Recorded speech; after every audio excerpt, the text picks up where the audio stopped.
ఇప్పుడున్నటువంటి పరిస్థితుల్లో అభివృద్ధి సంగతి పక్కన పెడితే మీరన్నట్టుగా వాళ్ళ పర్సనల్ ప్రయోజనాల కోసం మాత్రమే పార్టీ నిలబడినట్లుగా తెలుస్తోంది. ఒకవైపు ఇన్వెస్ట్‌మెంట్‌లు వచ్చేస్తున్నాయని చెప్పి మాట్లాడుతున్నారు. మాట్లాడితే నారా లోకేష్ గారు ప్రపంచ యాత్రలు నరేంద్ర మోదీ గారి తర్వాత చేసే అత్యధిక ప్రయాణాలు ఏవైనా ఉన్నాయా? ఆయన డబ్బులు కాదుగా చేస్తారు ఎవరిని. వాళ్ళ హెరిటేజ్ డబ్బులు అయితే చేయరు యాత్రలో. ఇప్పుడు ప్రభుత్వ డబ్బులు కదా, ఓ రోజు డావోస్ అంటారు, ఇంకో రోజు డల్లాస్ అంటారు, ఇంకో రోజు సింగపూర్ అంటారు, ఇంకో రోజు లండన్ అంటారు, వాళ్ళ ఇష్టం. సో ఇన్ని ఇన్వెస్ట్మెంట్లు వచ్చేస్తున్నాయని చెప్పి గణాంకాలే ఏకంగా చూపిస్తున్నారు. ఇంతమంది యువతకు ఉద్యోగాలు వచ్చే అవకాశాలు ఉన్నాయని అంటున్నారు. దాన్ని మనం కొట్టిపారేలేం. పేపర్ల మీద మనం ఏముంది ఇప్పుడు రాయొచ్చు. ఇప్పుడు మీదో కంపెనీ పెడతారు ఇవాళ, దాని పేరు వర్సా లేదా వల్ఫా. ఇప్పుడు 10 లక్షలతో రిజిస్ట్రేషన్ చేయించేస్తారు. మీకు ఏదో మీరు ఒక 5,000 కోట్లు పెట్టుబడి అని చెప్పి ఎంఓయూ కుదుర్చేసుకుంటారు. 10 లక్షలు ఉన్నాడికి 5,000 కోట్లు ల్యాండింగ్ తీసుకొని వస్తాడు. వాడికి 10 లక్షలు మీ దగ్గర ఉన్న డబ్బులు 5,000 కోట్లు మీకు ఇప్పుడు మీరు ఇన్వెస్ట్ చేస్తామంటారు. పేపర్లో 5,000 కోట్లు వచ్చేసిద్ది. కానీ ఆడ 5 ఉద్యోగాలు రావు, 5 రూపాయలు పెట్టుబడి కూడా పెట్టరు. పెట్టుబడి పెడితేనే కదా ఉద్యోగం. ఎక్కడున్నాయి దేశంలోనే చాలా వరకు తగ్గిపోయినాయి, అంత డ్రై ఉంది మార్కెట్. కానీ వీళ్ళు 10 లక్షల కోట్లు పెట్టుబడులు, 13 లక్షల కోట్ల పెట్టుబడులు, 20 లక్షల మందికి ఇప్పటికే ఉద్యోగాలు పేపర్లో వస్తాయి. ఆంధ్రజ్యోతిలో 20 లక్షల మందికి ఉద్యోగాలు వస్తాయి, ఈనాడులో 20 లక్షల మందికి వస్తాయి. ఆంధ్రప్రదేశ్లో ప్రజలకు రావు కదా, అలా పేపర్లో వస్తాయి, వార్త వస్తుంది 20 లక్షలకు ఉద్యోగాలని, రియాలిటీలో రావు కదా. ఉద్యోగాలు వచ్చిన వాళ్ళు ఎవరు కూడా ముందుకు రారు, వచ్చి మాట్లాడారు. లేదు, వస్తే ఎవరిని వస్తారు, మాకు ఉద్యోగం ఇచ్చారు ప్రభుత్వాన్ని. ఎవరికి ఇచ్చారు వీళ్ళు? చెప్పాను కదా, నాగబాబుకి, లేదంటే అక్కడ బాబాయ్ అబ్బాయి, ఇక్కడ తండ్రి కొడుకు, అక్కడ అన్నదమ్ములు, వీళ్ళకి వచ్చినాయి ఉద్యోగాలు. ఇంకెవరికి రాలే ఉద్యోగాలు.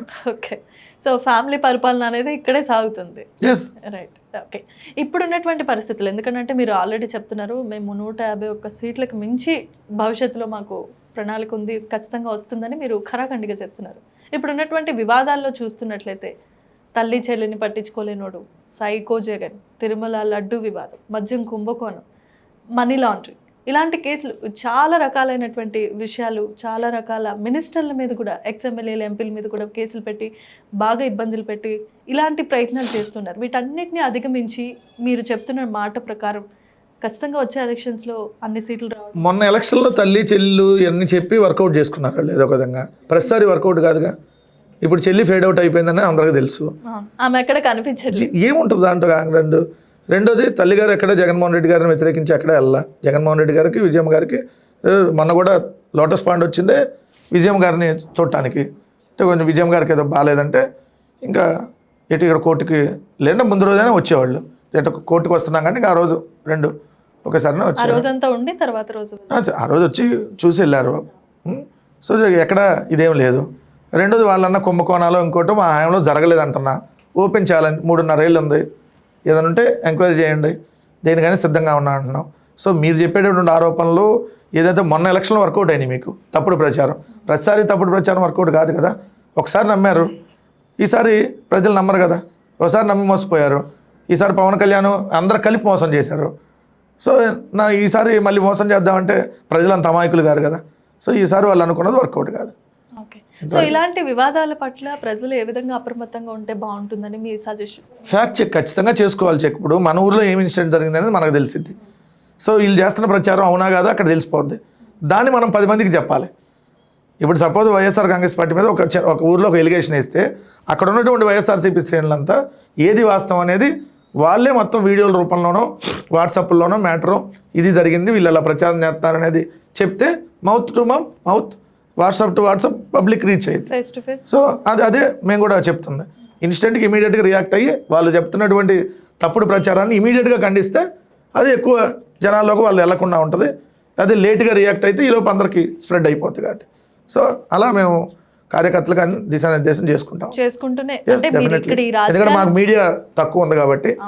సో అందుకని మేము ఇంకా డిపెండ్ అవ్వాల్సింది కార్యకర్తల మీద, కార్యకర్తల మౌత్ పబ్లిసిటీ మీద వాళ్ళు కాబట్టి వాళ్ళకే మేము ఇంకా వాట్సాప్ గ్రూప్లో అన్నీ పెట్టి సమాచారం అంటే ఇక్కడ ఒకవైపు పార్టీని చూసుకుంటూనే మిగతా పార్టీకి సంబంధించిన అంశాలు యాక్టివ్ గానే ఉన్నారు. అంటే నిరంతరంగా అసలు ఏ విధంగా రెస్ట్ తీసుకోకుండా పార్టీ కోసం పనిచేస్తారు. చాలా మంది ఉన్నారు బాగా వర్క్ చేసేవాళ్ళు, దాంట్లో నో డౌట్. ఒకళ్ళ వల్ల కాదు కదా ఇది. ఓకే, మన డ్యూటీ మనం చేస్తున్నాం, మిగిలిన వాళ్ళ డ్యూటీ మిగిలిన చేస్తాం. రైట్. సో కారుమూరి వెంకటరెడ్డి గారు అనగానే ఫస్ట్ మనకు గుర్తొచ్చేది ఏంటంటే పార్టీ రిప్రజెంటేటివ్. ఆయనకి సమాధానం చెప్పే అంత దమ్ము ఎవరికి లేదు.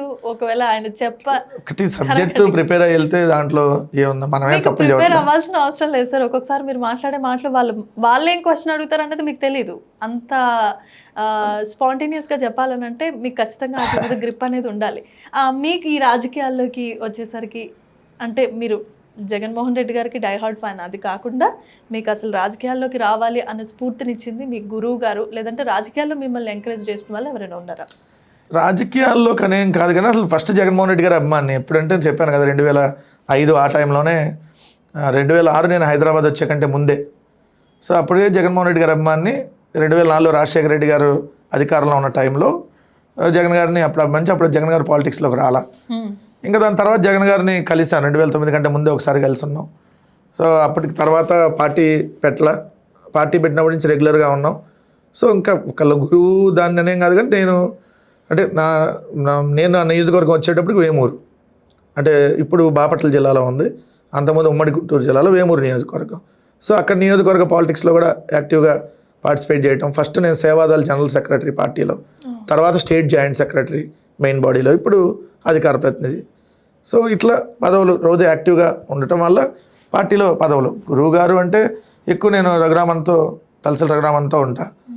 సో ఏదన్నా ఉన్నా చెప్తా ఉంటా. ఇంకా ఇప్పుడు కంప్లీట్గా మాకు సంబంధించి సజ్జల రామకృష్ణారెడ్డి గారితో ఏదన్నా తెలియకపోయినా అడగటం అన్న ఇట్లా ఉంది ఇట్లా అని, లేట్ ఇప్పుడు మా మీడియా చూస్తున్నటువంటి శ్రీహరి గారిని, సో ఏదన్నా ఇష్యూలో ఇట్లా ఉంది, ఇలా వాళ్ళు ఈ విధంగా ప్రచారం చేస్తున్నారు అంటే సలహాలు సూచనలు ఎప్పుడు తీసుకుంటారు? డెఫినెట్లీ అన్నీ ఉంటాయి కదా. సో సజ్జల రామకృష్ణారెడ్డి గారితో మీకు మంచి సంబంధం అయితే? సజ్జల రామకృష్ణారెడ్డి గారు మంచిగా ఎంకరేజ్ చేస్తారు.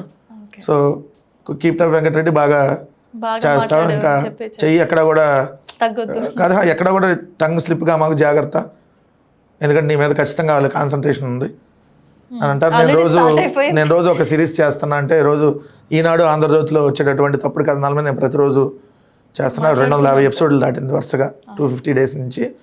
మధ్యలో ఒకరోజు అరెస్ట్ అయిన రోజు గ్యాప్, రోజు చేస్తానే ఉన్నా వీడియోలు, పొద్దున్న పేపర్లో వచ్చేసి. సో కీప్టప్ మంచి చేస్తున్నా అని వాళ్ళు సజ్జల గారు ఎంకరేజ్మెంట్. సజ్జల గారు ఖచ్చితంగా కష్టపడే వాళ్ళని అక్కడ ఎంకరేజ్ చేస్తారు. సో అక్కడ ఉన్నటువంటి దాంట్లో ఏమన్నా చెప్పి ఇంకా చేయమంటాం కానీ, లేదంటే బాగుంది ఏదన్నా తెలియపోయినా అడిగి తీసుకోమని. సో అట్లా ఎవ్రీథింగ్ ఉంటుంది. పార్టీ నుండి కొంచెం ఏదో సహాయం ఉంది కాబట్టి మీరు ఈ మాత్రమే, అంటే పార్టీ నుంచి ఆర్థిక సహాయాలు కాదు, పార్టీ నుంచి మోరల్ సపోర్ట్ అండ్ పార్టీ నుంచి నన్ను ఖచ్చితంగా ఎంకరేజ్ చేయబట్టి. ఇప్పుడు నన్ను అరెస్ట్ అయితే మీకు అంతమంది రియాక్ట్ అవ్వాలంటే పార్టీ రియాక్ట్ అవ్వబట్టే కదా, పార్టీ నాయకులు అందరితో మాట్లాడి చేయబట్టే కదా. సో అల్టిమేట్గా అందుకని నాకు పార్టీ అంత వాల్యూ ఇస్తున్నప్పుడు పార్టీకి నేను ఇంకా కష్టపడి పనిచేయాలని నా ఆలోచన.